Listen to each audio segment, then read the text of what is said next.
Então, o caso clínico que vai apresentar hoje vai ser o Flávio Medeiros, que é R3 do serviço de retina. Então, Flávio. Obrigado, professor. Boa noite a todos. Me chamo Flávio Moura, sou residente do terceiro ano aqui do serviço e sou responsável pela apresentação do caso clínico de hoje, da nossa reunião semanal.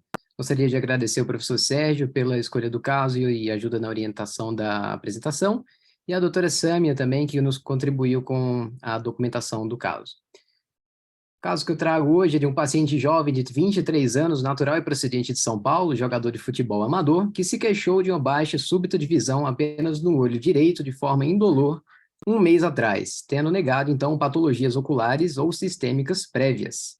No exame oftalmológico, apresentava uma acuidade visual com a melhor correção de 20/100 no olho direito e 20/20 no olho esquerdo, sem alterações da motilidade ocular ou mesmo no exame das pupilas. A biomicroscopia, que eu trago aqui as imagens para os senhores e senhoras, não apresentava alterações dignas de nota. O primeiro exame da avaliação da parte mais posterior do olho, eu trago aqui uma oftalmoscopia binocular indireta, tirada com o celular, apenas para termos o início, mostra esses achados. Complementando a nossa avaliação, começando com a avaliação multimodal, a gente tem as retinografias tanto do olho direito quanto do olho esquerdo, com esses achados. Angiofluorescenografia do olho direito. Angiofluorescenografia também do olho esquerdo, com destaque para também essa região mais inferior do olho esquerdo, numa fase já mais avançada. Retinografia de grande angular do olho direito e seus achados. Do olho esquerdo e também os seus achados. Autofluorescência do olho direito. Autofluorescência do olho esquerdo. Começando agora o OCT, pegando um corte bem foveal do olho direito, corte transversal. E aqui em mais detalhes, o vídeo.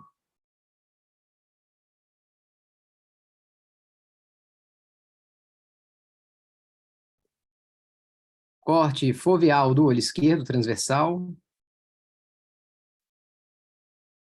E um vídeo também, pegando mais cortes e suas alterações.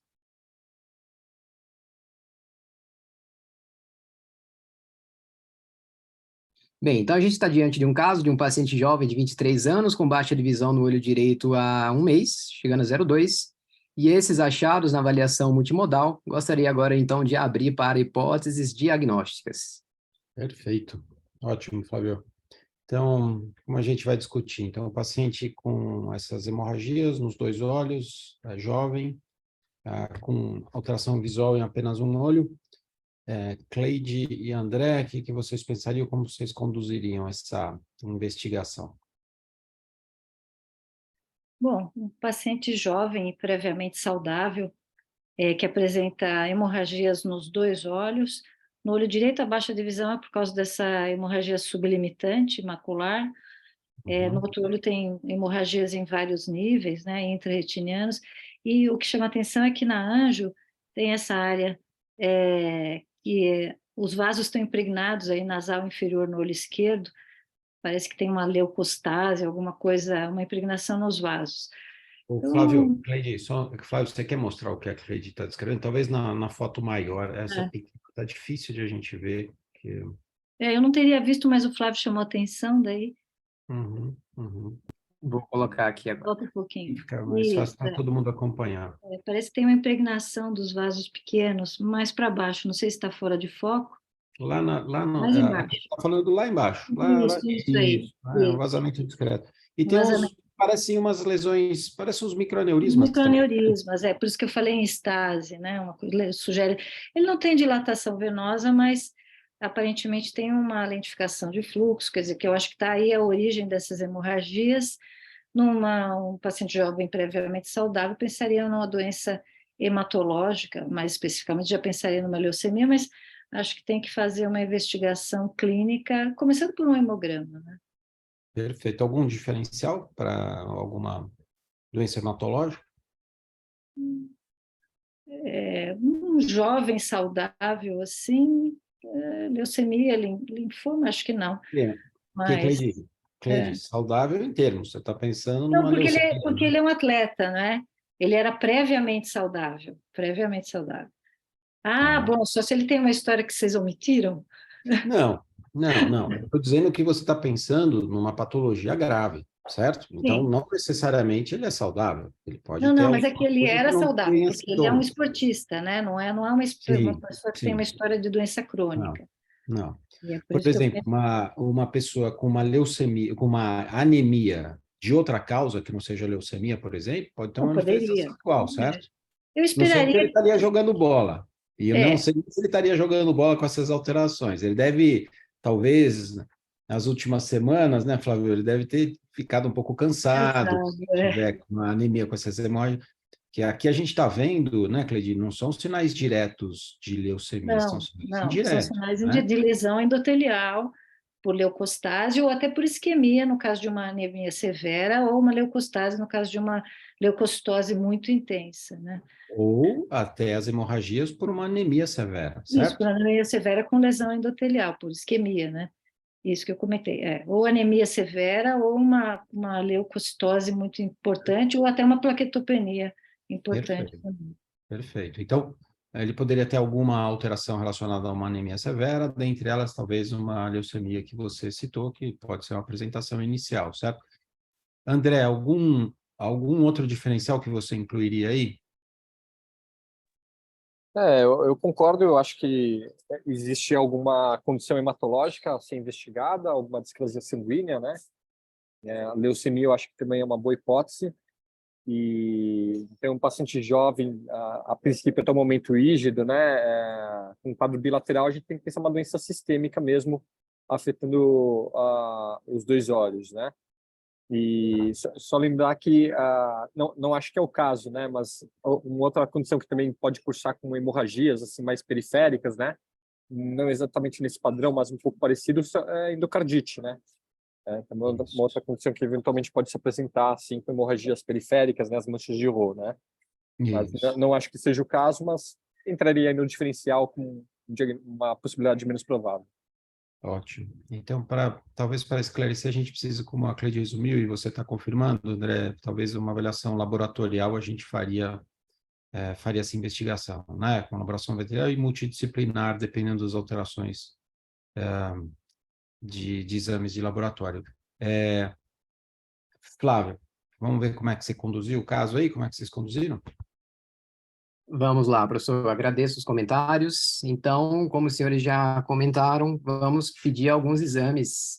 E começando então por uma avaliação de uma triagem infecciosa, né? Pensando no, como o doutor André comentou, de endocardite infecciosa, o screening infeccioso, até com hemocultura, se descartou infecções prevalentes e acometimento cardiovascular também. Uma avaliação sistêmica demonstrou um perfil hepático, renal, metabólico, também sem alterações. E como a doutora Cleide inicialmente sugeriu, gostaria de pedir, então, um hemograma.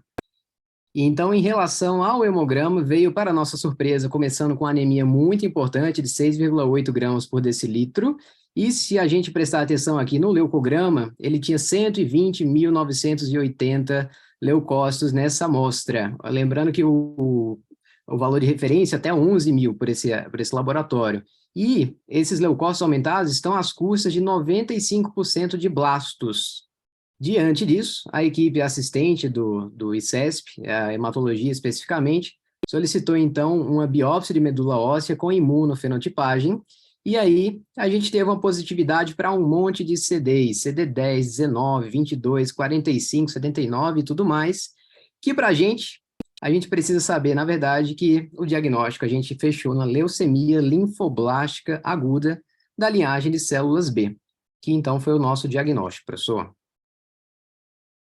Perfeito. Então, ela tem uma LLA, né? Uma leucemia linfóide ou linfoblástica aguda, tipo B, aí é muito específico, né? Para hematologista.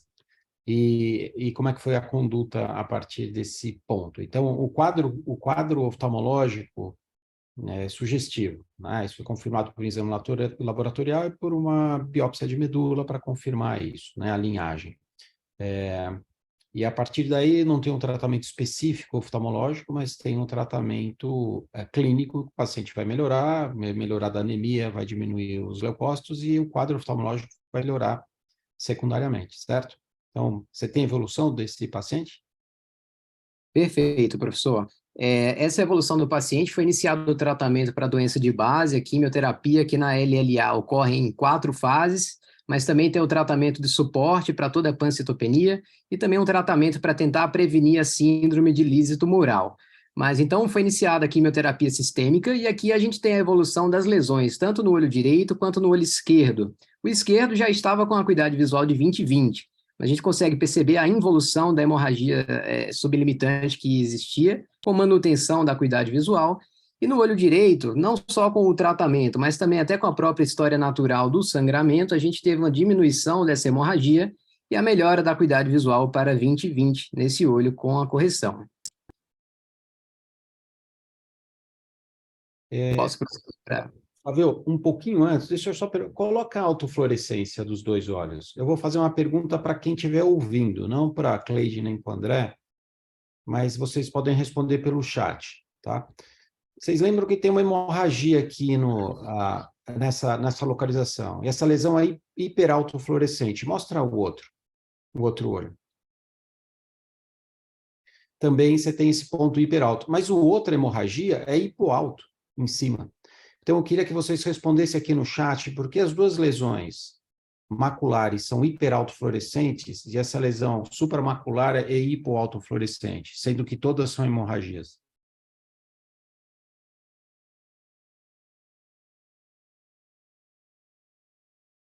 Se alguém tiver aí e quiser responder, tá? Ó, vou esperar um minutinho aqui, tá bom? Então, o Gustavo respondeu que a posição em relação ao EPR. Não é, Gustavo, não é. Não é por causa...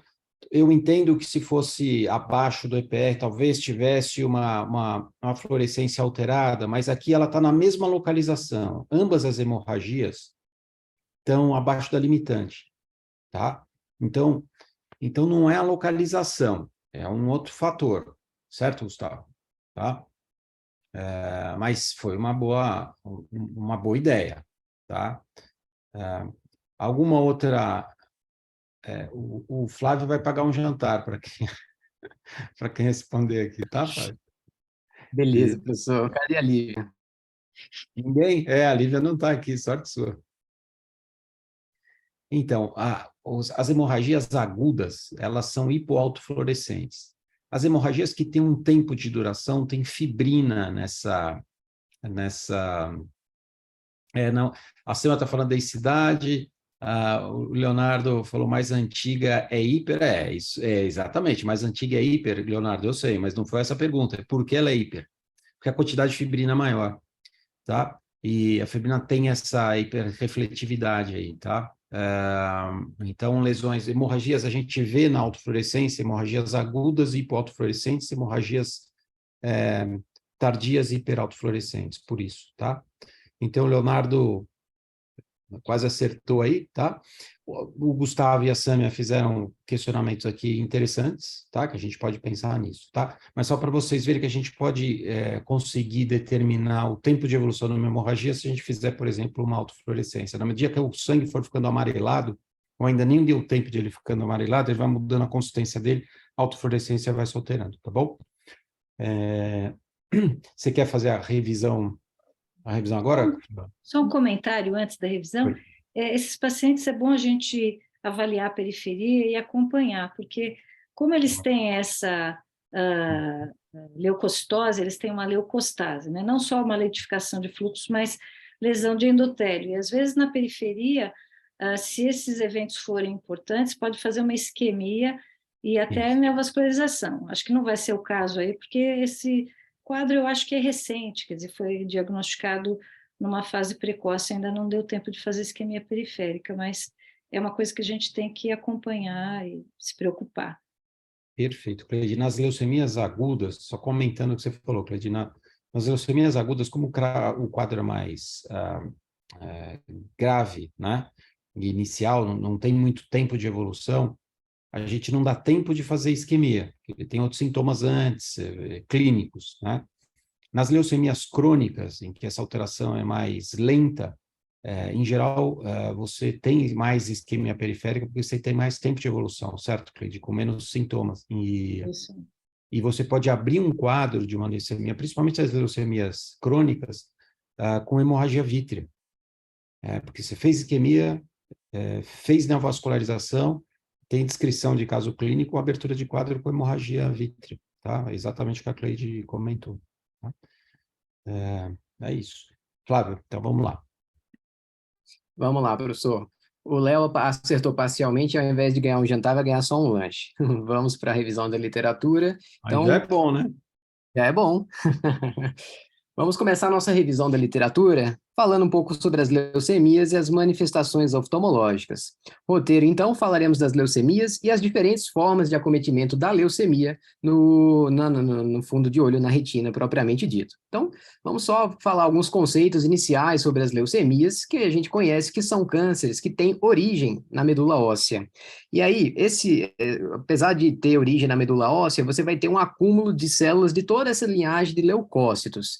E se a gente for ver, existem diferentes tipos de leucemia, que a gente vai ver que pode ter, por exemplo, a mieloide aguda, a mieloide crônica, a linfocítica aguda e até a linfocítica crônica.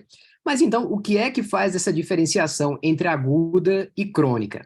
A gente precisa lembrar que até a célula hematológica chegar até a sua parte com mais maturidade, ela passa por um longo caminho de maturação. E aí, quando você tem uma parada de maturação nesse meio do caminho e acúmulo de células mais jovens, a gente tem a leucemia aguda, por um bloqueio precoce na maturação da linhagem, e aí você tem acúmulo dessas células mais imaturas, que não têm uma função. Por exemplo, um leucócito que foi feito para proteger de uma infecção, ele não vai ter essa função, até predispondo o paciente a ter mais infecções, apesar de ter muitos leucócitos.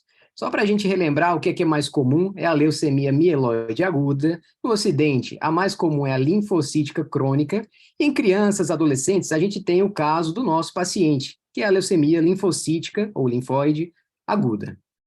Só para a gente relembrar um pouco de como que é a fisiopatologia em geral dessas leucemias, a gente vai ter uma mutação genética que predispõe à presença de proto-oncogenes e termina gerando a leucemia. No caso do nosso paciente com a leucemia linfocítica aguda, a gente tem um acúmulo de blastos inicialmente lá na medula óssea, e por você ter uma ocupação medular, vai terminar tendo pouco espaço para a fábrica realmente produzir as células sanguíneas. Então você termina tendo uma pancitopenia. Mas chega um momento em que essas células ocupam tanto a medula que elas terminam ganhando a circulação sanguínea, num fenômeno que a gente chama de leucemização. E aí pode ir para fígado, pode ir para o sistema nervoso central, testículos, no caso da LLA principalmente, e causar outros sintomas. Mas basicamente o que o paciente vai manifestar são as queixas de uma pancitopenia. Então a síndrome anêmica, infecções e os sangramentos, como a gente pode ver no caso do nosso paciente. Então, pancitopenia, infiltração tecidual. Para dar o diagnóstico, de acordo com a OMS, a gente precisa de uma biópsia de medula óssea. E aí, na amostra, se a gente tiver pelo menos 20% de blastos nessa amostra, a gente vai ter o diagnóstico de uma leucemia aguda. Mas para a gente saber se é mieloide, se é linfóide, a gente precisa proceder a uma análise mais apurada, vendo a morfologia, análise citoquímica, imunofenotipagem, análise molecular, para então a gente dar nome e sobrenome a essa leucemia.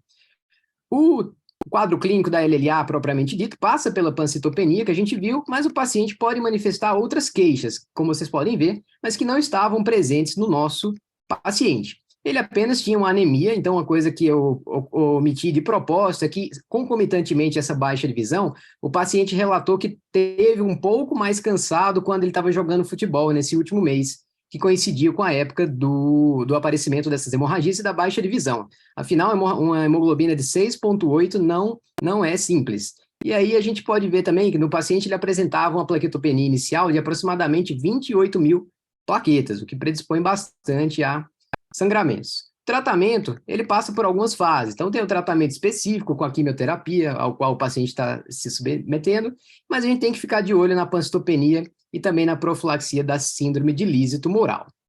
Bem, falamos um pouco sobre as leucemias, vamos agora especialmente para a parte do olho. Então, a gente vai fazer a diferenciação das formas de acometimento ocular das leucemias. Puxando um pouquinho da história, a primeira descrição de acometimento oftalmológico das leucemias veio por um cidadão chamado Lee Bright na década de 1860. Só por curiosidade, ele fez esse oftalmoscópio que recebe o nome dele. Eu achei interessante trazer para vocês por critério de história. Mas qual que é a importância da gente saber as manifestações oftalmológicas da leucemia? Porque ela pode ser o primeiro indício da doença, e no nosso caso, praticamente foi, e também em 90% das leucemias, o paciente vai ter algum grau de acometimento oftalmológico. Quais são as formas de acometimento, então? A gente tem basicamente a infiltração leucêmica, que é a leucemia na retina, por exemplo, ou no humor vítreo. A gente tem a retinopatia leucêmica, que a gente vai ver que são as complicações da anemia, da trombocitopenia, da hiperviscosidade. E como o paciente ele é imunodeprimido, ele pode ter infecções oportunistas. Vamos então para a infiltração leucêmica. A gente pode ter a presença de nódulos, geralmente branco-acinzentados, que podem ser pequenos, podem ter vários diâmetros de disco, e quando eles estão presentes na retina, eles encerram um mau prognóstico. A gente vai ver nas imagens daqui a pouco. O infiltrado subretiniano também pode estar presente, e aí tem uma associação com vasculite venosa. E aqui eu queria trazer, então, esses nódulos branco-acinzentados em maior detalhe aqui, que a gente consegue ver menor tamanho aqui, de um maior tamanho aqui. E a gente pode, o artigo trazia que esse paciente faleceu 72 horas após a apresentação de todo esse quadro oftalmológico. Então, isso encerra um mau prognóstico. Mas também o nervo óptico pode ser acometido, podemos ter outras formas de acometimento, até simulando, por exemplo, um frosted branch angiitis, como a gente viria numa infecção por citomegalovírus, né? Lembrando lá que é bem comum, pode ser comum, não é verdade, não é comum, é raro, mas a gente associa também com citomegalovírus. Então, esse caso aqui, apesar de ser um paciente imunodeprimido que poderia ter infecção por citomegalovírus, é simplesmente a infiltração leucêmica dando essa aparência de ramos congelados, de galhos congelados. Além disso, a gente pode ter na coroide a infiltração leucêmica também, mas geralmente os achados são mais sutis, a não ser que algumas outras estruturas também sejam acometidas. Mas a gente pode ter, então, um DR seroso, com acúmulo de líquido subretiniano, alterações nas avaliações multimodal, como a gente pode ver, por exemplo, aqui. Apesar de não termos a binocularidade, a imagem traz um DR seroso nessa região aqui, que na angiofluorescinografia a gente pode perceber também algumas áreas de extravasamento para o espaço subretiniano, e o EPR também pode sofrer, principalmente um pouco mais depois de tempo, com áreas de despigmentação, de proliferação. Lembrar que a leucemia pode ser uma forma de ter aqueles leopard spots que a gente já conhece. Além disso, no vítreo, a gente pode ter opacidades com as células malignas lá no vítreo, ter um pouco de cuidado nas HVs, porque se você for estudar o sangue que está nessa HV, você pode até encontrar leucócitos, mas esses leucócitos podem estar lá primariamente no vítreo, ou podem vir de uma corrente sanguínea que está cheia de leucócito e terminou esse sangue circulando para lá também. Bem, então vimos a infiltração leucêmica.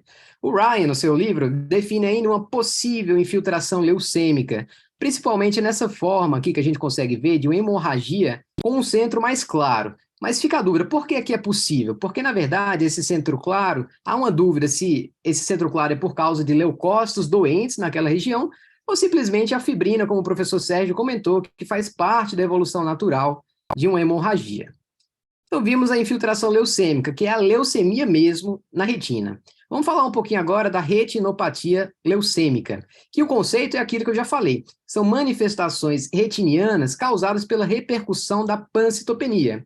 Então, por exemplo, o paciente com anemia e trombocitopenia, que era o nosso caso, pode se manifestar com hemorragias em chama de vela, manchas algodonosas, até mesmo alteração da coloração dos vasos, e isso não é por causa da doença em si acometendo a retina, mas sim por causa dessas repercussões da anemia e da trombocitopenia. Além disso, a gente pode ter também manifestações da hiperviscosidade, né? Simularia uma doença veno-oclusiva, formação de microaneurismas, hemorragias retinianas. Como a doutora Cleide comentou também, a gente tem que estar bem atento, principalmente na parte mais periférica da retina, para a formação de neovascularizações. Esse nosso paciente vem sendo acompanhado comigo e até agora, pelo menos, ele está indo muito bem, não surgiu nenhuma neovascularização. Estamos até para repetir a angiofluorescinografia dele. Principalmente uma coisa que a gente precisa pensar. Pacientes com quadro de oclusão de veia central da retina bilateral, a gente tem que lembrar de paciente que pode estar com uma hiperviscosidade. E a leucemia é uma das doenças que podem cursar com isso. Bem, estamos acabando então a nossa revisão. Eu queria só atentar para as infecções oportunistas, afinal, nosso paciente está imunodeprimido. Apesar de ele estar cheio de leucócitos, esses leucócitos eles não funcionam bem. Então, vamos lembrar do citomegalovírus, que nesses casos, nos pacientes imunossuprimidos, costumam ser a causa mais comum de retinite. Lembrar do HTLV1, que é uma parte importante para justificar vasculites necrotizantes de retina em pacientes imunodeprimidos. Lembrar do herpes vírus, que pode causar porne. E também da toxoplasmose, que está em tudo. Está em pacientes imunocompetentes, imunossuprimidos. E nesse tipo específico de paciente, é muito comum, até mesmo também, de ter formas atípicas de lesão. Então, a gente tem que ficar atento. Sempre também considerar a infecção oportunística na presença de algum infiltrado retiniano sem vitreite. Temos que estar atentos, temos que ter uma alta suspeição para isso. Por fim, prognóstico. A gente viu alguns achados na nossa revisão de literatura e vimos que as manchas algodonosas, a presença da retinopatia leucêmica e, pior ainda, a infiltração leucêmica, todos pioram o prognóstico sistêmico do paciente, não só ocular, mas principalmente também do ponto de vista sistêmico. Afinal, naquele relato de caso que eu trouxe, aquele paciente com a infiltração leucêmica naquela forma de nódulos, ele faleceu 72 horas após a abertura do quadro. Então, essa foi a minha revisão. Eu gostaria de agradecer a atenção de todos. Estou à disposição. Uma boa noite. Fábio, parabéns, viu? Uma super revisão, uma super aula. Que bacana, que bacana. Parabéns, viu, Flávio? Espetacular, espetacular. Muito bom. Doutor Sérgio. Oi, fala, Lívia. Doutor Sérgio. Ficou Tudo tarde, bem? perdeu o jantar, tá? Pois é. Doutor Sérgio, eu queria só fazer uma observação. Se o Flávio pudesse voltar no OCT do olho esquerdo, porque eu tive a impressão de que no NIR infrared ele tinha uma hiporrefletividade parafoveal com uma perda da retina externa também parafoveal no olho esquerdo. Aí eu queria perguntar se isso pode corresponder ao AMN desse paciente. Então, poderia, mas eu não acho que ele tenha quadro isquêmico, não tenha tempo de evolução suficiente para fazer uma isquemia nesse setor. É difícil a gente interpretar essa lesão, tá? A lesão que a gente vê no infrared não é típica, né, aqui, porque ela é só localizada, certo, Lívia? Uhum, é muito bem delimitada, né? Ela não forma aquele aspecto petaloide arredondado, né, de tipo refletividade, para a gente dizer que ele tem uma MN. Mas, de todo jeito, ele tem um comprometimento, talvez, eu acho que talvez seja pregresso, tá? Porque nessa região ele deveria ter uma isquemia eventual de coro capilar localizada, né? Ou, eventualmente, plexo capilar profundo, mas... Talvez o OCTA pudesse ajudar a gente também, né? Isso, eu acho interessante. Flávio, se puder fazer... Você chegou a fazer, não, o OCTA desse paciente? Chegamos a fazer, professor. A gente não encontrou alteração digna de nota para justificar isso, não. Então, Lívia, no OCTA não tinha isso mesmo, não tinha alteração nem no superficial nem no profundo. Então, ou ele tem... Uma outra coisa que eu pensei... pode falar. Não, pode falar. Uma outra coisa que eu pensei, pelo formato, também seria uma maculopatia em torpedo, mas eu acho que ela não fica hipo no nível infrared. Aí teria que rever. Não sei se no fundo de olho aparece alguma coisa nessa região também. Mas no fundo de olho, quer ver? Mostra a retinografia, Flávio.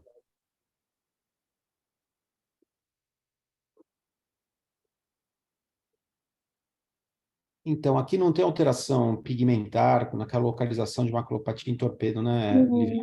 Certo? Então, poderia ser... Alguma... né, é pouco não está pigmentado. típico, né? Mas tem alguma alteração ali. Então, ele tem uma alteração da refletividade da retina externa nesse setor, né? E que talvez desse aspecto aqui de alteração de coloração. Pode ser que ele tenha uma causa isquêmica na coro capilar, porque o OCTA dele é normal. A gente vê, pelo menos do que eu lembro dos plexos de retina, eu não lembro da coro capilar, se a gente prestou tanta atenção, tá? Mas a gente pode rever, sim, Lívia. Obrigado pela avaliação aqui, tá bom? Não, que isso, eu que agradeço. Joia. Flávio, então, de novo, parabéns, tá? Pela tua revisão, pela apresentação do caso, pelo segmento dele e ótimo, foi excelente. Agora a gente vai passar para a imagem da semana e a Paula Dandara, que é fellow de primeiro ano, vai fazer a apresentação, certo, Paula? Isso. Quer Estão me compartilhar? ouvindo? Estamos ouvindo, sim.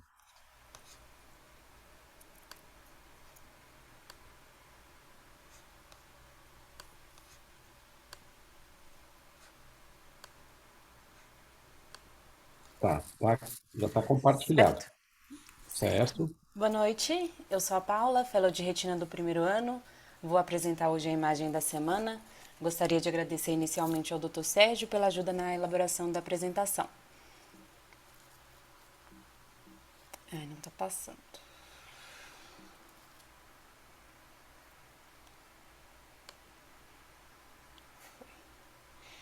Essa é a imagem da semana, uma retinografia de ambos os olhos, e eu já gostaria de abrir para hipóteses diagnósticas só com a imagem. Tá, então, Cleide e André, como vocês descreveriam essas lesões e o que vocês pensam que poderia causar essas alterações morfológicas aí da retina?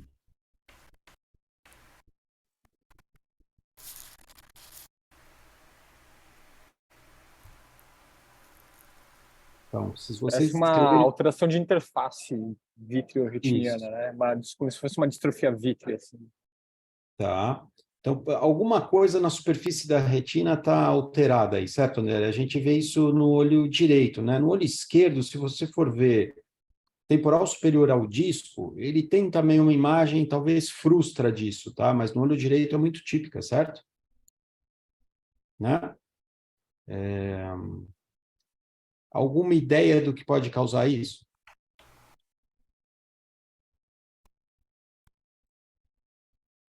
Então, a gente vê que a retina interna desse paciente, muito provavelmente, a gente vê pelo olho oposto que a retina externa, que a gente consegue ver melhor aqui, aparentemente está normal, mesmo o olho esquerdo não tem muita alteração. Se a gente for imaginar alguma coisa unilateral, a gente pode pensar em algumas hipóteses unilaterais para isso. Se a gente pensar em algum evento bilateral assimétrico, talvez a gente pense em diagnósticos diferenciais um pouco distintos aqui.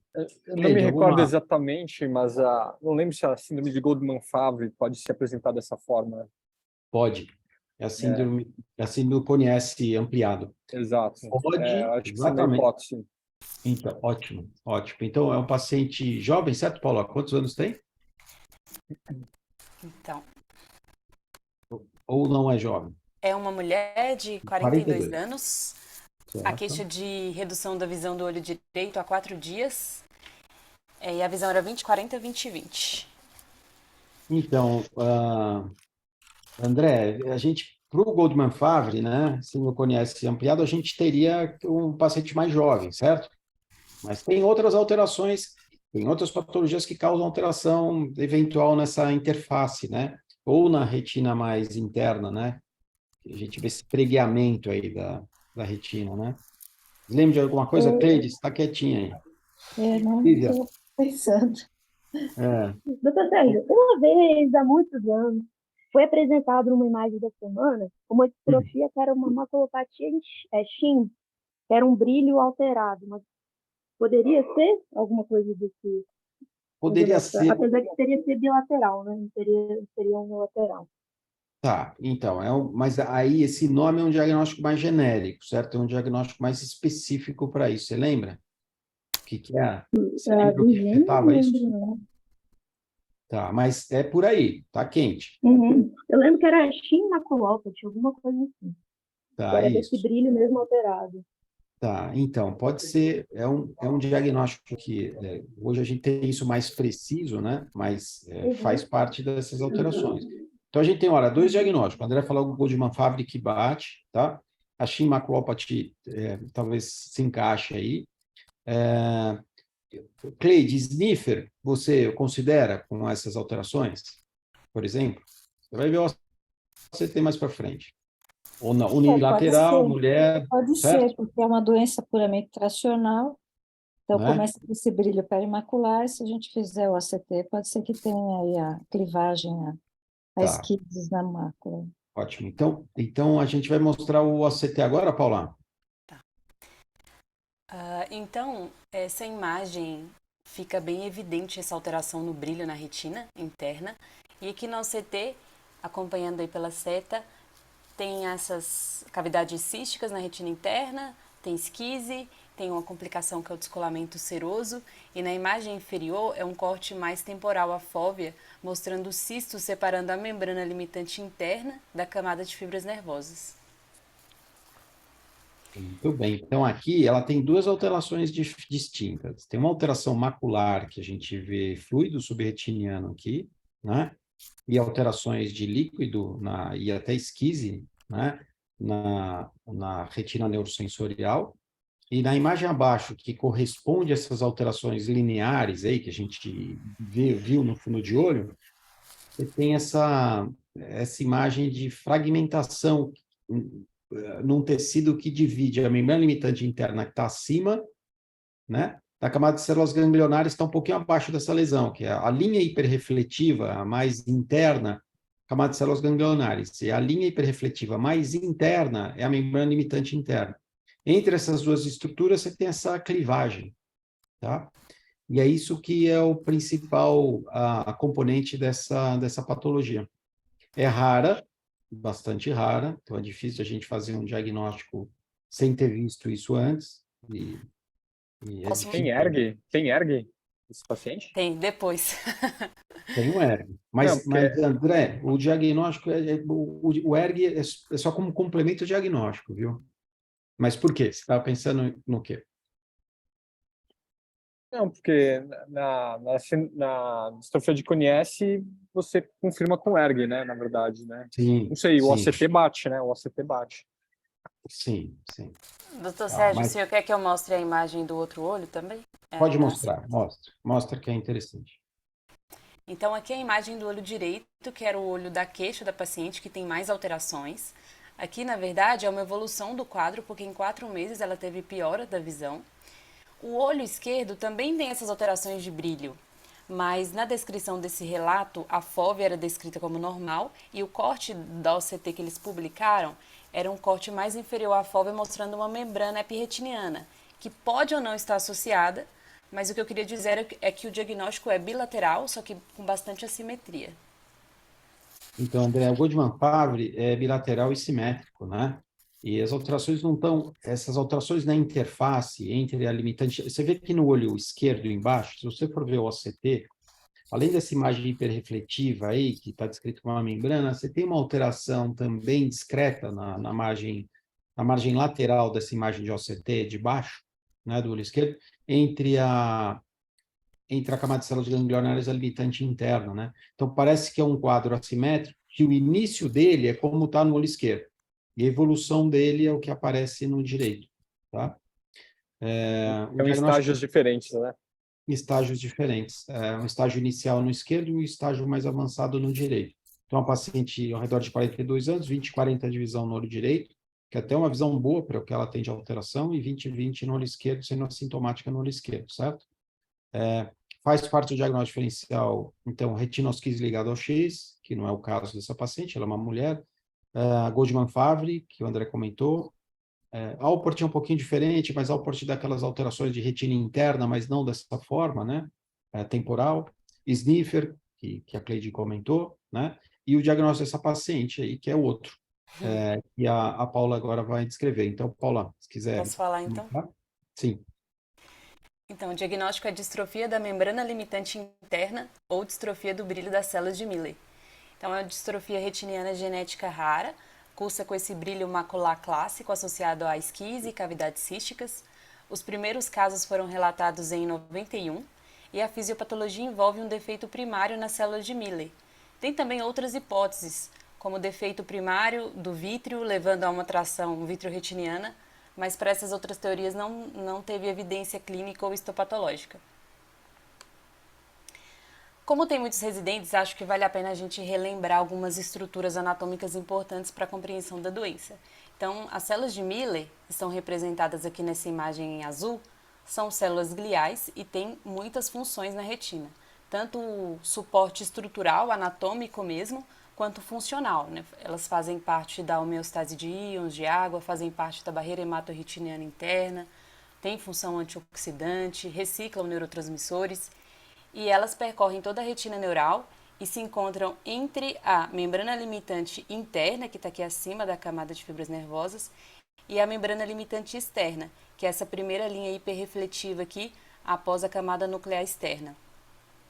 Essa membrana limitante interna também é alvo de doença e ela tem duas faces, né? Uma face mais interna, voltada para o vítreo, e a face mais externa, ela atua como membrana basal das células de Miller e é sintetizada por elas. Então, essa membrana limitante interna, ela adere o vítreo à retina e alinha essas células de Miller ao longo do eixo óptico. Existe também, já há muito tempo, a descrição de uma membrana limitante média. Em geral, a gente fala pouco dela, mas essa imagem eu tirei de uma publicação do Retina em 2013, mostrando que condições que cursam com isquemia aguda da retina interna, ela pode ficar mais evidente. Então, aqui é a nível da plexiforme externa. Em 1991, Dalma e colaboradores analisaram 45 membros de uma única família e detectaram 15 membros afetados. E aí eles elaboraram esse primeiro heredograma que trazia caracterizações de uma herança autossômica dominante. Então aqui a gente vê 2 ramos familiares acometidos, gerações subsequentes sendo afetadas, homens e mulheres são afetados na mesma proporção ou em proporção semelhante, o filho tem um pai ou uma mãe afetado, a prole tem cerca de 50% de chance de ser afetada. E mais tarde, em 97, Polk, Guess e outros colaboradores analisaram uma outra família, 15 membros, e detectaram 5 doentes, e também na análise deles sugeriu uma herança autossômica dominante. Mas existe também forma esporádica relatada. Em maio de 2022, aquele mesmo autor, né, o Dalma, que fez a primeira publicação em 91, fez uma nova publicação no Retina falando do acompanhamento daquela família original. Então, com o novo aparato tecnológico, foram feitos mais exames nesses pacientes e foi detectada uma mutação heterozigótica no gene da transtirretina. Transtirretina atua no transporte da tiroxina e da vitamina A. Até o nome ajuda a gente a gravar, né? Trans-T de tireoide e retina, vitamina A. Esse gene comumente envolvido na amiloidose sistêmica familiar. Então, eles procuraram se havia depósito de amiloide na retina e no tecido intraocular, mas não foi encontrado. Então, acredita-se que essa transtirretina cause um distúrbio no metabolismo da vitamina A e não tenha relação com a amiloidose. O ERG, como o Dr. André falou, é um dos exames mais importantes nessa condição. Aqui é um ERG de uma paciente, não é a mesma da retinografia, é um outro relato, uma mulher de 61 anos, com queixa de perda de visão no olho direito, mas as alterações na retinografia eram em ambos os olhos também. E nesse artigo fala basicamente da avaliação eletrofisiológica nessa distrofia. Então vou falar aqui só da alteração mais importante no ERG, que é o padrão de ERG negativo. O A aqui é o olho direito da paciente da queixa. O B é o olho esquerdo e esses números são anos sequenciais que o paciente fez exame, né, demonstrando uma piora com o decorrer do tempo. Aqui o DA é a fase de adaptação ao escuro, né, a fase escotópica, e o LA a fase fotópica. Então, o olho esquerdo, que tem alterações mais tênues, eu vou usá-lo só como parâmetro aqui para mostrar a alteração. Então, nessa fase escotópica, a gente vê uma onda negativa, que é a onda A, que reflete a ativação dos fotorreceptores, que está íntegra, né? E depois uma onda positiva, que é a onda B, que reflete a ativação das células bipolares e das células de Miller. Como é que a gente tem células de Miller afetadas? Olha, no olho direito, acompanhando aqui na seta, a gente tem um fotorreceptor preservado, então a onda A aqui negativa, e uma onda B muito tênue ou ausente. Esse é o padrão de ERG negativo. E como a gente sabe, não é clássico, não é típico dessa condição. Ele está presente em condições que afetam a retina interna, como oclusão de artéria central da retina, oclusão de veia central, retinosquise. A maioria dos pacientes são assintomáticos, a perda de acuidade visual costuma ser tardia, a partir da 5ª década, e o curso clínico costuma ser bem assimétrico. Pode acontecer também após algum evento desencadeante, como a cirurgia intraocular, tração vítrea relacionada à idade mesmo, pela degeneração vítrea, e o diagnóstico se baseia em achados clínicos e exames de imagem. Essa imagem também é de um outro relato que eu coloquei para falar da angiofluoresceinografia. Então, ela mostra um padrão de hiperfluorescência precoce que vai aumentando ao longo do exame, as margens vão se tornando borradas, então é leakage que acontece. Essas imagens são de uma mesma paciente. Nessa parte à direita, são 13 anos depois.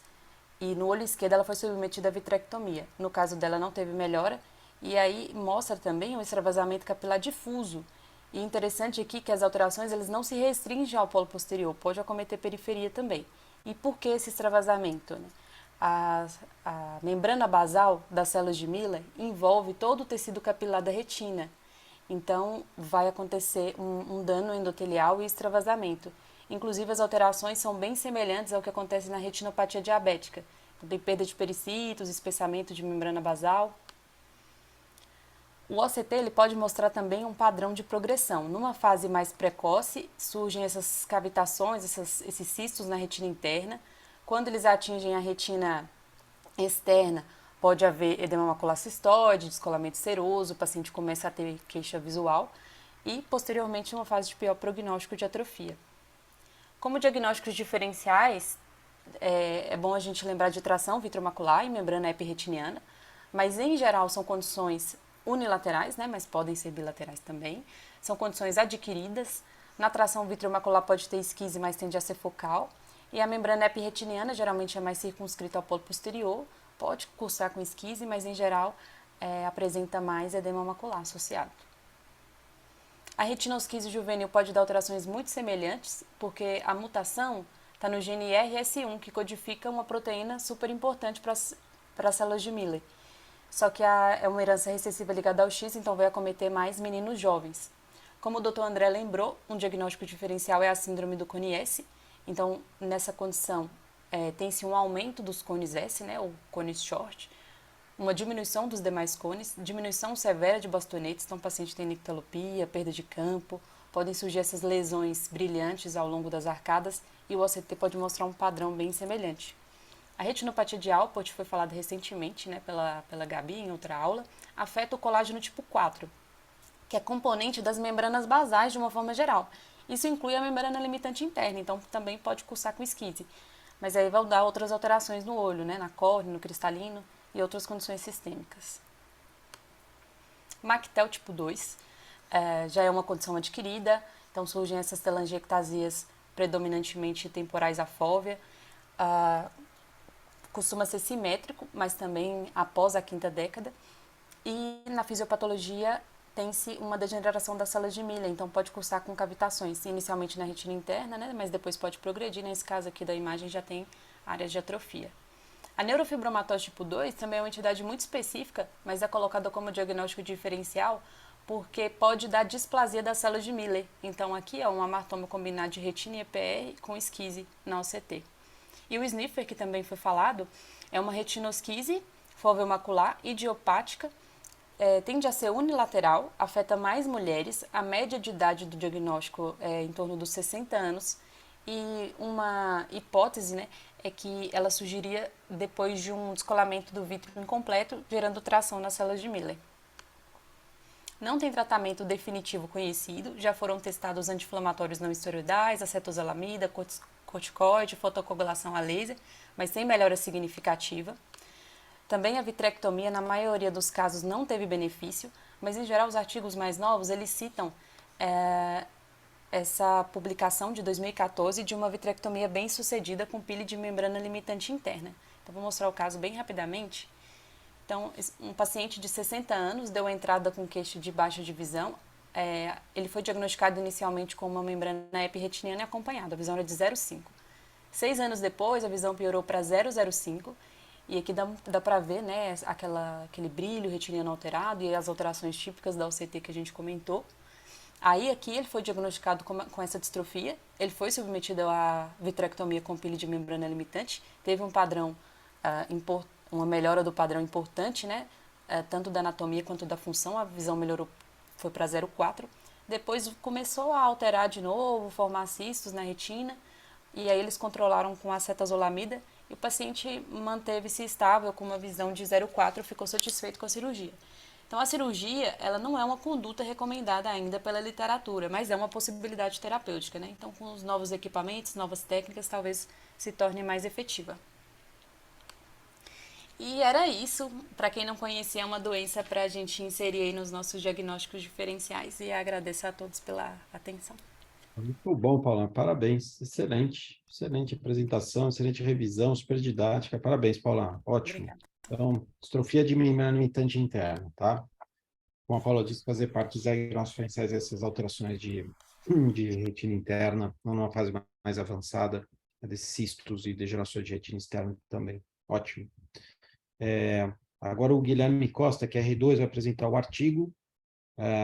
Então, para falar rapidamente do artigo que você vai apresentar, Guilherme, pode ir compartilhando, tá? O artigo fala do efeito da duração do buraco macular, quanto tempo dura o buraco macular, quanto tempo o paciente tem sintomas no prognóstico visual, né? Então, o artigo fala que a duração, o tempo de evolução do buraco macular é um preditor independente, né, e positivo de prognóstico anatômico e visual desses pacientes. Então, conclusões, a gente, quando vê um buraco macular, se confirma um buraco macular idiopático, a gente tem que operar o mais precocemente possível. Tá? Eu já vi pacientes em que se aguardou cirurgia de buraco macular, que não tem sentido fazer isso. Tá? Muito, muito raramente você tem resolução espontânea só em buracos maculares menores que 100 micra, com edema, com cistos grandes, que você eventualmente pode ter evolução espontânea. Então, ele evolui para piora, e quanto mais cedo você operar, melhor o prognóstico, principalmente nos primeiros 6 meses. Esse é um ponto. O segundo ponto é que a gente vê técnicas cirúrgicas para se colar buracos com mais de 800, 900 ou 1000 micra de diâmetro.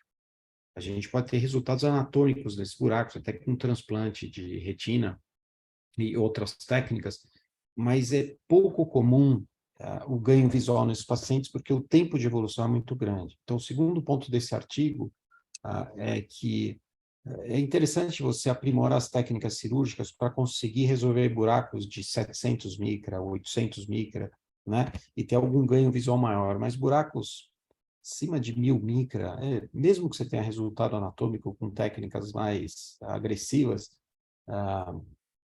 dificilmente você vai ter um ganho adequado de acuidade visual, principalmente pensando que o buraco macular só é bilateral em 10% dos pacientes. Então, em 90% dos pacientes, esse paciente tem visão normal no olho contralateral, tem 20/20 no outro olho.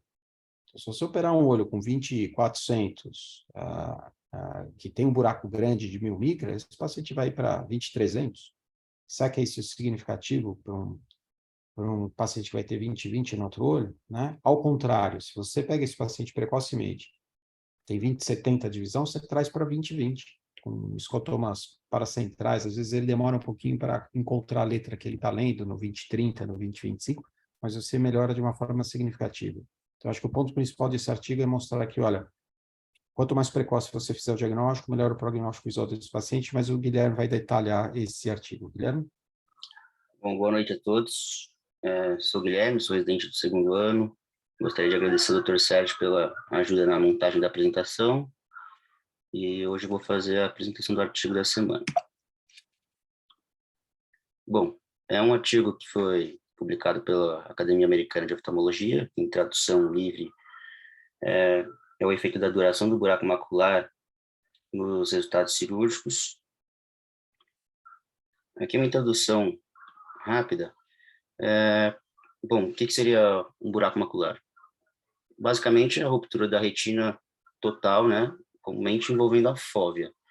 Aqui do lado direito, a gente tem 2 imagens, que é uma de OCT, mostrando exatamente o buraco macular na região foveal, e embaixo, uma retinografia característica dessa doença. A prevalência, como o Dr. Sérgio falou, é 0,5%, tendo bilateralidade em 10% desses casos. Tem uma incidência geral por ano de 4 a 8 pessoas a cada 100 mil, e tem um aumento em mulheres, principalmente mulheres idosas, entre 60 e 70 anos.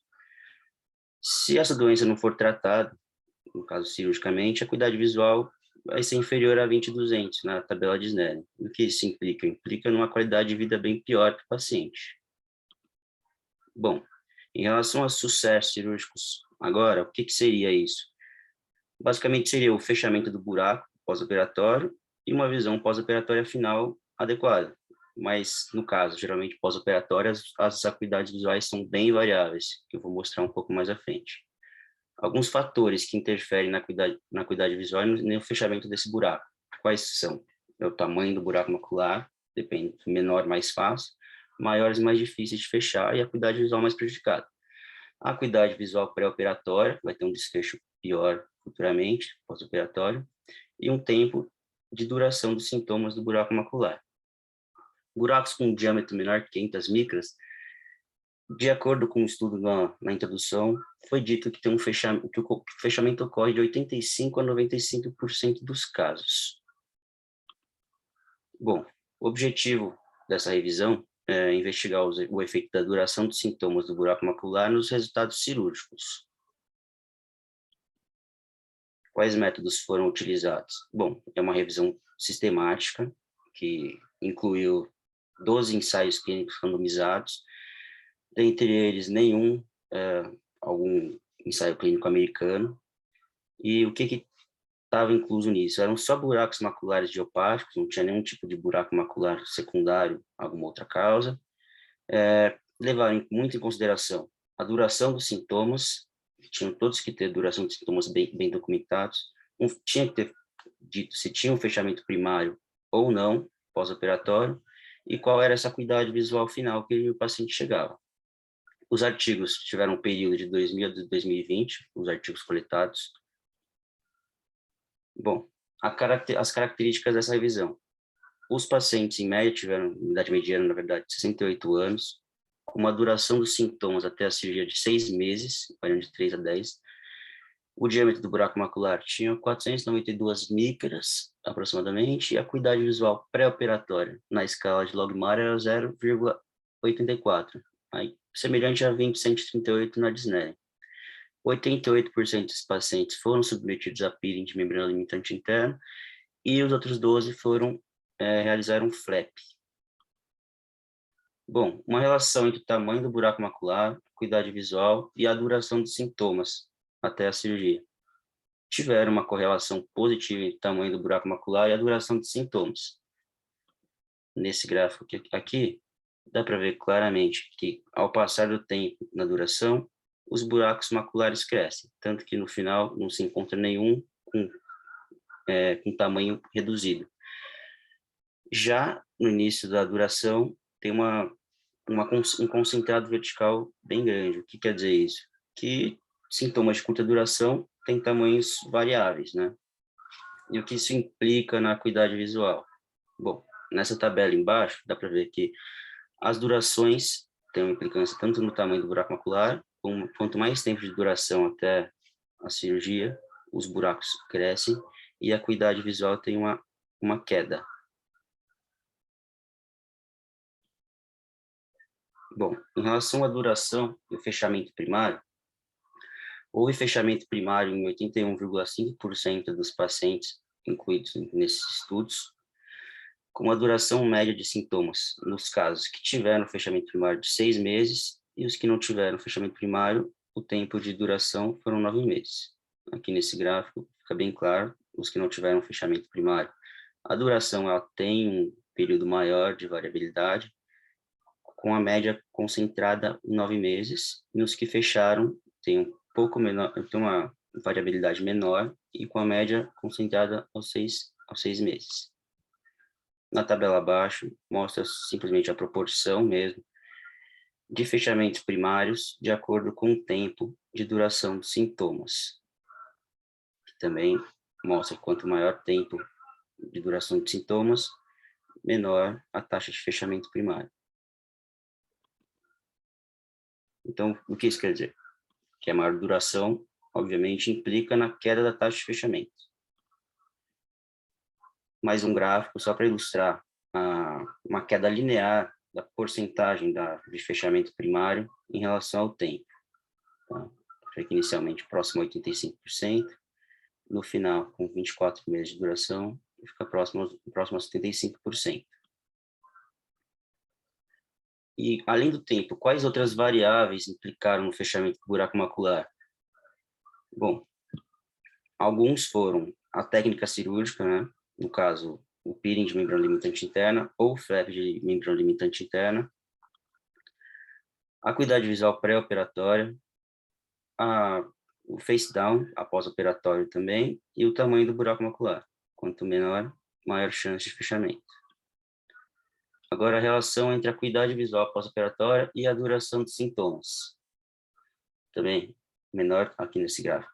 Quanto menor a duração dos sintomas, a acuidade visual é mais bem preservada pós-operatória e, com o passar do tempo, não se encontra uma acuidade visual tão boa como inicialmente e tem uma concentração de piores acuidades visuais. Eu coloquei um círculo só para ilustrar uma maior concentração.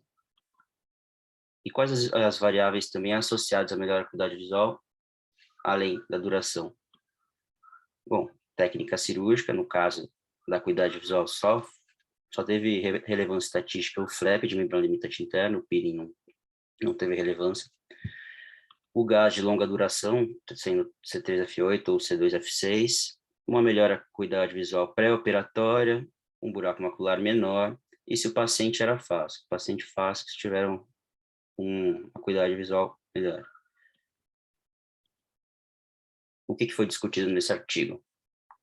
Foi discutido que quanto maior a duração de sintomas, tiveram taxas mais baixas de fechamento macular e um pior prognóstico visual após a cirurgia. Outra coisa que levaram em discussão foi que a taxa de fechamento espontâneo em buracos menores é provavelmente maior do que o declarado anteriormente. Mas será que atrasar a cirurgia para influenciar fechamento espontâneo vale a pena? Porque provavelmente no futuro vai ter um pior prognóstico pós-operatório, uma acuidade visual pior, com taxa de fechamento bem menor. E também discutem que vale a pena encaminhamento imediato e cirurgia para todos os buracos maculares diagnosticados. O estudo teve várias limitações, eu trouxe só algumas delas, e, primeiramente, foi que esses estudos base não estiveram analisando o desfecho primário dessa região, então não foi foco a duração dos sintomas e o desfecho cirúrgico, tanto que o tempo de sintomas era apenas uma variável, entre outras. Não tinha um protocolo comum para a duração de sintomas, alguns estudos tinham duração de 3 meses de acompanhamento só, outros tinham bem mais. Teve uma grande variação de países nesses estudos, Reino Unido, China, mas os Estados Unidos não estavam incluídos, que é o país sede desse artigo, né? Então, eles não conhecem muito bem qual é o padrão de caminhamento do paciente para um centro oftalmológico e qual a duração de sintomas até a resolução cirúrgica do caso. Para concluir, o que foi tirar conclusão disso? Foi que a duração dos sintomas está associada aos resultados anatômicos, no caso, fechamento do buraco macular, e também tem um desfecho visual, né? Uma piora visual quanto maior o tempo de duração. E outra conclusão foi que deveria ser priorizada a identificação e a intervenção precoce das pessoas afetadas por essa condição. Mas será que vale a pena operar todos os pacientes, até aqueles com buraco macular enorme, que têm uma acuidade visual prejudicada e que talvez tenha uma chance de não fechamento? E, de acordo com essas limitações, que foram inúmeras, o artigo foi fechado como uma qualidade de evidência classificada como moderada. Tá? Bom, é basicamente isso. Gostaria de agradecer a atenção. Obrigado. Ótimo, Guilherme. Parabéns pela apresentação, artigo longo, né? Mas eu acho que né? Ele complementa o que a gente já vê clinicamente, né? Ele enfatiza isso. Hélio, algum comentário sobre o artigo, sobre cirurgia de buraco macular em relação a tempo de evolução do buraco? Acho que você colocou bem aí, acho que o artigo, quanto mais precoce, não sei se a gente que é cirurgião, a gente vê um melhor resultado, né? tem alguns retinólogos que têm uma tendência mais clínica de observar quando o buraco ainda está exercendo uma tração, aquele buraco grau 1B, ainda que você não tenha clivagem ainda do teto. Tem algumas pessoas que ainda observam, né? Mas eu tenho sido mais agressivo em função da melhora da acuidade visual, confesso. Eu acho que a observação ela vai até você não ter a clivagem do teto. A gente até pode observar, mas a partir do momento que houve a clivagem do teto, não dá para esperar mais, né? Eu acho que a mensagem que pode ficar é essa, até 400 micras eu faço só o peeling da membrana e eu opero até 900 micras com o flap invertido. Acima disso, eu concordo com você, são atitudes heróicas na tentativa só de fechamento anatômico sem muito resultado visual. Excelente, Elio, eu concordo totalmente. Então, assim, até 650 micra, você só remover a limitante externa, tem o estudo Manchester que mostra isso, né?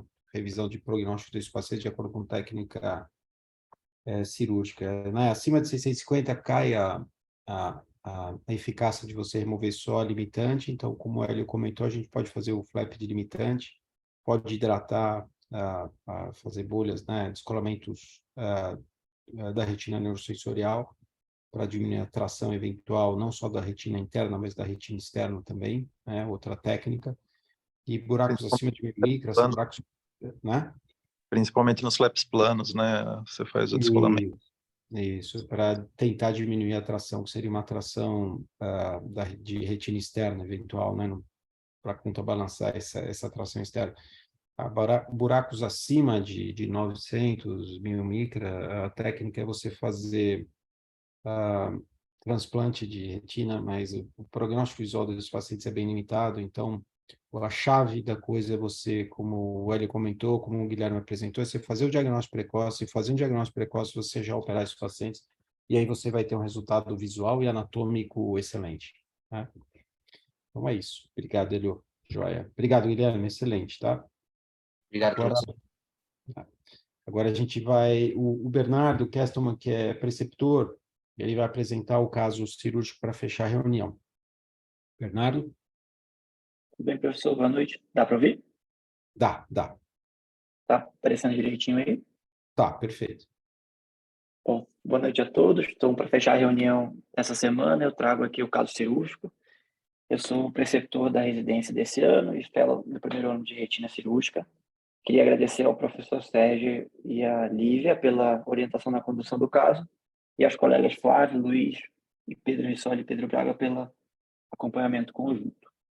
Então, na nossa avaliação oftalmológica, eu trago um caso de uma paciente mulher, de sexo mulher, de 49 anos, uma baixa acuidade visual no campo inferior há 2 dias, de antecedente oftalmológico, ela é uma alta míope, relata utilizar uma refração de menos 14 em ambos os olhos. Ela veio para a gente com uma dificuldade visual com a correção dela, era usuária de lente de contato, de 0,5 no olho esquerdo, e a biomicroscopia ela tinha uma catarata nuclear N1. E esse era a retinografia de grande angular da paciente. A gente vê esse descolamento temporal superior, com essa rotura em ferradura temporal superior também. E aí eu trago aqui para a discussão da indicação cirúrgica nesse momento. A gente escolheria fazer uma vitrectomia, uma introflexão escleral ou uma retinopexia pneumática nessa paciente de 49 anos, com esse descolamento superior, temporal superior. Perfeito. Hélio, então, o paciente com uma única ruptura, né? Uma ferradura, certo? Temporal superior, com Isso. descolamento localizado temporal superior, mácula ON, certo? Certo. Qual que seria a técnica que você prefere? Uma vitrectomia primária, uma introflexão escleral ou uma pneumática, Hélio? Eu pessoalmente prefiro uma introflexão escleral nesses pacientes, porque eu acho que o alto míope, apesar de, se não fosse alto míope, a indicação de retinopexia pneumática seria ótima, né? A posição é ótima, o tamanho do descolamento até um quadrante é ótimo, mas eu pessoalmente não tenho, eu tenho um pouco de receio desses pacientes alto míopes, menos 14, a relação vítreo-retina não é boa nesses pacientes geralmente, né? e por isso eu tenho uma tendência de fazer introflexão escleral, tentar não entrar no vítreo, né? Eu tento não fazer a cirurgia por fora, que é a introflexão escleral, né? E eu acho que, na minha mão, os melhores resultados são dessa forma. Eu acho que tem muitas áreas de aderência vitreoretiniana nesses pacientes fora dessa região, e isso me preocupa. Então, eu tenho uma tendência de não colocar um gás, o gás ele vai se movimentar dentro do olho, pode levar ao aparecimento de outras rupturas, né? Nos automíopes, eu confesso que eu tenho um pouquinho de receio. Se não fosse automíope, a retinopexia pneumática estaria muito bem indicada. Tá ótimo, excelente. Então, há uma indicação intraflexão escleral. Tem gente que só faz vitrectomia primária, né? E às vezes associa uma faixa, mas eu acho que está bem colocado aí. Uma intraflexão escleral poderia ser, eventualmente, que fizesse só vitrectomia primária, mas o paciente é fácil, mas é possível. Se você tratar as áreas de látice eventual desse automíope, outras áreas predispostas a abrirem ruptura, tirar todo o vítreo e tamponar com gás, pode ser um gás de curta duração SF6, também eu acho que teria um resultado bom. A pneumática é o que o Hélio falou, né?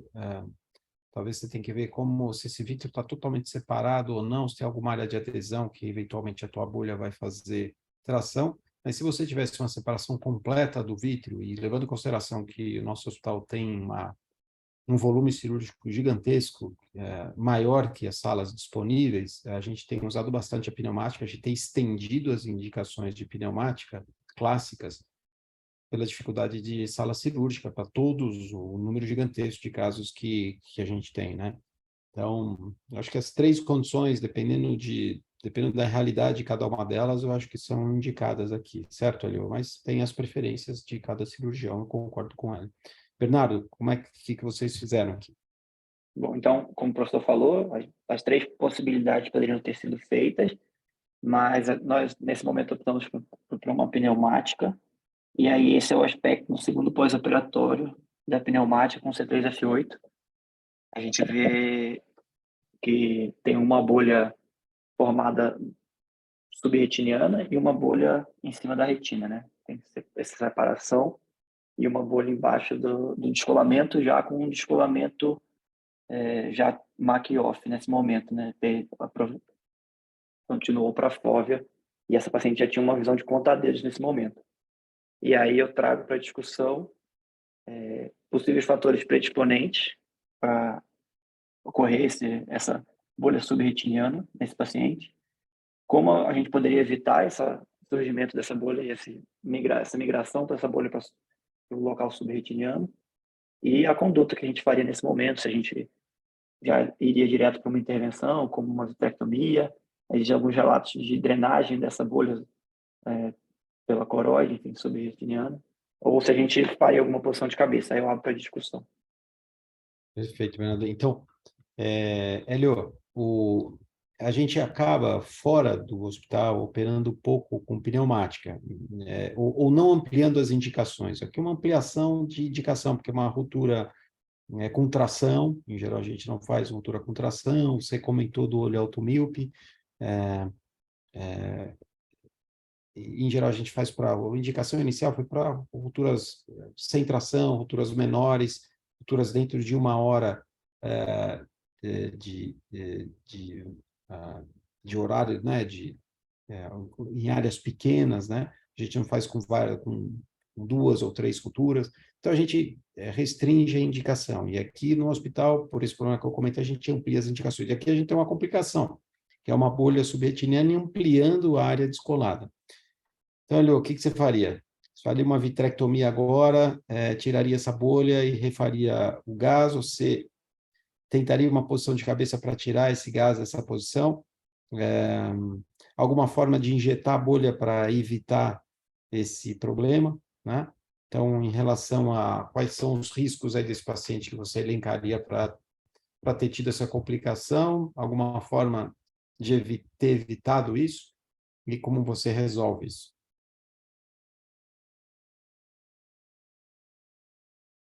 Opa, eu estava com dificuldade aqui de ativar. Bom, primeiro é a gente descobrir, tentar imaginar como é que foi que aconteceu isso, né? Uma das coisas, eu acho que assim, eu tento evitar pela localização da rotura, de você fazer o jato, nesse caso, nasal inferior, porque o jato poderia ir em direção à rotura, né? E então eu evitaria essa região para fazer a injeção, tenderia a fazer ou temporal inferior, né, ou nasal superior, mas temporal inferior, nasal superior é difícil da gente fazer, colocar o paciente fazendo nasal superior, então eu faria temporal inferior, né, para o jato, se tiver algum pouquinho de ar, que é uma coisa que às vezes tem junto, né, não entrar em nenhum lugar. Eu acho que assim, o orifício é pequeno para entrar alguma coisa ali. Eu, num primeiro momento, nas 24, 48 horas, eu tento fazer uma posição de cabeça, que às vezes, se isso não for gás, se for ar, às vezes na posição você consegue tamponar, mas invariavelmente você ganha tempo para fazer um procedimento cirúrgico e remover. Se for C3F8, as duas bolhas forem C3F8, que são gases, né? Você vai conseguir resolver. Você vai ter que fazer a cirurgia por vitrectomia. Se não for, se for um pouquinho de ar que entrou no jato e entrou pelo orifício, que eu acho que difícil aí, porque o orifício é pequeno, né? Acho que estou tentando imaginar fisicamente como é que entrou, mas se for ar, aí você consegue tamponar com o C3F8, manter a posição e aí absorver.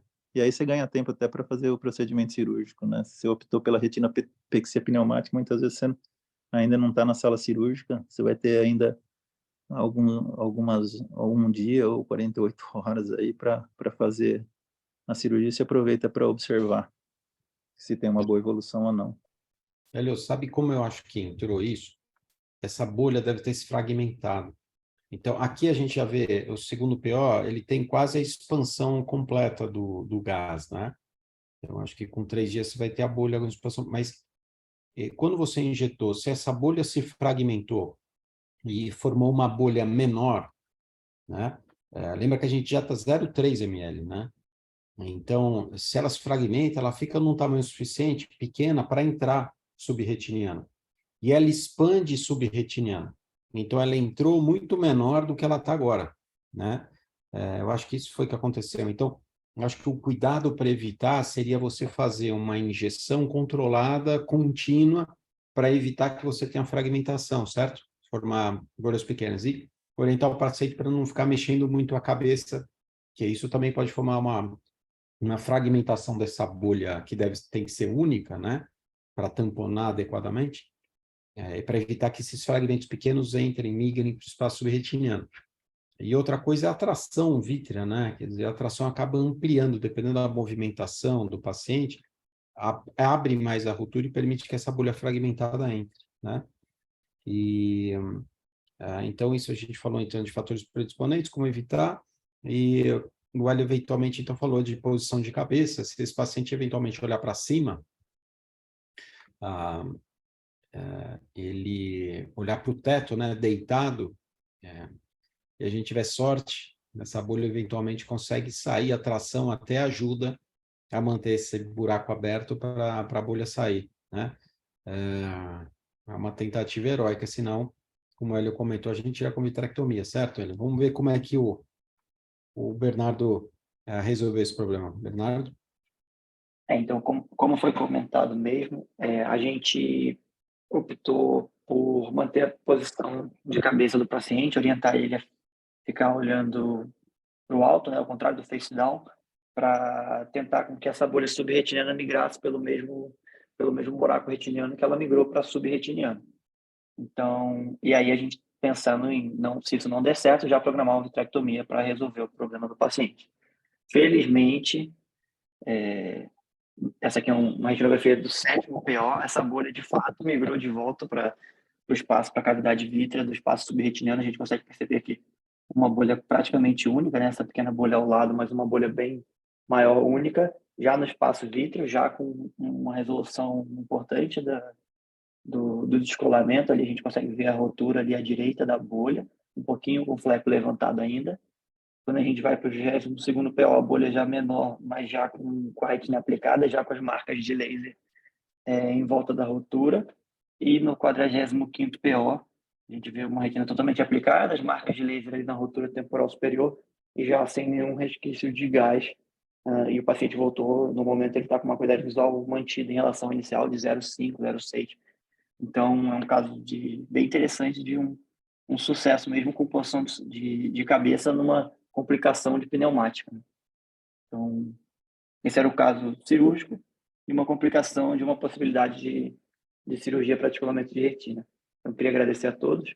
Muito obrigado. Excelente, Bernardo. Um caso atípico, né? É raro ver essa complicação. Eu acho que eu vi muito poucas vezes. A gente viu em artigo, né, Bernardo, que a gente discutiu. Eu acho que vale uma apresentação, case report desse caso e a resolução dele, né? E, Bernardo, eu acho que quando resolveu, talvez aquela bolinha menor fragmentada seja a bolha que tivesse subretiniana, né? Ou ela acabou, uma parte acabou formando a bolha maior e uma parte dela ainda continuou com essa bolha maior. A gente vê no 7º PO, né? Então, talvez essa Mas, bolinha menor aí tenha sido uma parte daqui migrou de volta do espaço subretiniano para a retina, né? mas é E difícil, porque ele, teoricamente, expandir mais o C3F8 e passar por aquele orifício sem rasgar mais, vamos pensar. E eu acho que é formar novos fishing eggs, né? Novas pequenas e passar pelo orifício. Isso que eu tô imaginando. Se fosse Mas ela, corar, é é, rápido, né? Eu só pensei sim, por isso. Agora, sim, imaginando a evolução aí do paciente, ser é. duas coisas diferentes, né? Dois gases diferentes. Talvez tinha um pouquinho de ar no orifício e a hora que fez a injeção entrou o primeiro ar e depois o C3F8 entrou. Difícil, porque Mas ele, vai ser o o ar não, C3F8, o ar não né? expande, então a bolha subretiniana era muito grande para CA. Aquela bolha lá de subretiniana tinha mais de 0,02, E para né? sair para fora, como é que fez isso? Olha lá, eu acho grande para passar por. Mas ela saiu no 2º PO, né? No terceiro que você viu lá, a posição de cabeça já tinha saído, então eu acho que essa bolha não diminuiu de tamanho para sair. Eu acho, Elio, que o que fez essa bolha sair foi a tração na aba da retina. Na aba anterior da retina, sabe? Na aba dessa ferradura. Então, dependendo da posição de cabeça com a bolha forçando, essa aba é como se ela abrisse um pouquinho mais ao máximo o diâmetro dessa ruptura para o gás sair. Ele vai Gente, saindo, você molda a bolha para ela sair, né? Se uhum. ela é forçada para sair, ela quer ir ela é mais leve, ela quer ir para uma posição mais superior, né? Então, se o paciente está deitado olhando para cima, como ele foi colocado, eu acho que tem uma tendência de ela forçar essa abertura pelo esse buraquinho. De Porque qualquer forma, tem é, de, 5 números da Loto para jogar, porque isso daí, meu Deus do céu, é difícil, é, mas você tem que fazer uma intervenção, né? eu acho que tem. Você me mostrou um artigo, né, Bernardo? Eu acho que tem uma publicação ou duas no máximo com essa resolução, né? Com esse resultado. Tem poucos artigos de É, resolução espontânea, sim. Alguns isso. deles, a maioria faz vitrectomia, né? Tem alguns Isso. que eles usam. Teve um relato de uma drenagem, que ele fez uma drenagem externa da bolha mesmo. E tem alguns que fazem tipo uma ordenha com um identador para ver se eles conseguem empurrar a bolha para fora. Enfim, cada um. São casos raros, então cada um Com a sua com a sua técnica. tentativa. E ainda bem que aqui deu certo, o paciente está super bem, enfim. E a E gente continua seguindo.